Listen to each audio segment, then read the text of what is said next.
ഒരിക്കലൊരു പ്രാസംഗികൻ ദൈവവചനം പ്രസംഗിച്ചുകൊണ്ടിരിക്കുകയായിരുന്നു ഒരു വേദിയിൽ. പ്രസംഗത്തിൻ്റെ ഇടയിൽ അദ്ദേഹം ദൈവവചനം അദ്ദേഹത്തിൻ്റെതായ രീതിയിൽ വ്യാഖ്യാനിക്കാൻ തുടങ്ങി.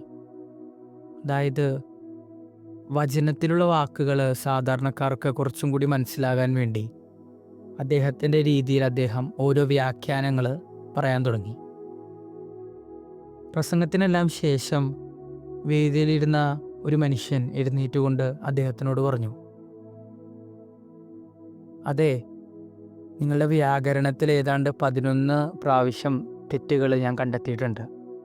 പുഞ്ചിരിച്ചുകൊണ്ട് ഈ പ്രാസംഗികൻ പറഞ്ഞത് ഇങ്ങനെയാണ്: ഞാൻ പഠിക്കാനൊന്നും അധികം പോയിട്ടില്ല. എനിക്കറിയുന്ന രീതിയിൽ ഈശോയെ പകർന്നു കൊടുക്കാൻ ഞാൻ ഓരോ ദിവസവും ശ്രമിച്ചുകൊണ്ടേയിരിക്കുന്നു.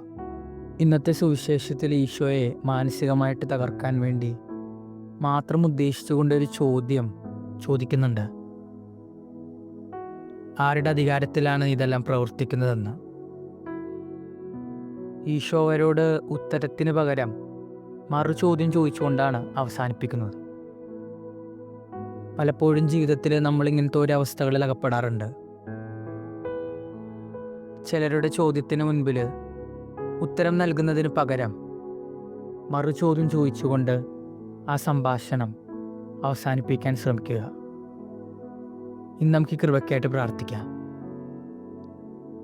നമ്മൾ പറയുന്ന ഓരോ ഉത്തരവും പരിശുദ്ധാത്മാവിൻ്റെ ആ കൃപയാൽ പറയുവാനുള്ള കൃപയ്ക്കായിട്ട്, പരിശുദ്ധാത്മാവിൻ്റെ ആ ചൈതന്യത്തിൽ നിറഞ്ഞുകൊണ്ട് സംസാരിക്കാനുള്ള കൃപയ്ക്കായിട്ട്. ആമേൻ.